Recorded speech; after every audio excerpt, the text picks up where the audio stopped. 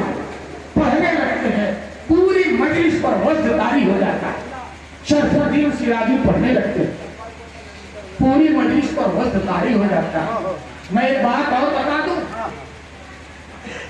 کہ حضرت شیخ سعدی نے یہ جو رباعی لکھی ہے 4 مصرے کی نعت شریف لکھی ہے، جب آپ لکھ رہے تھے تو 3 مصرع تو بن گیا تھا.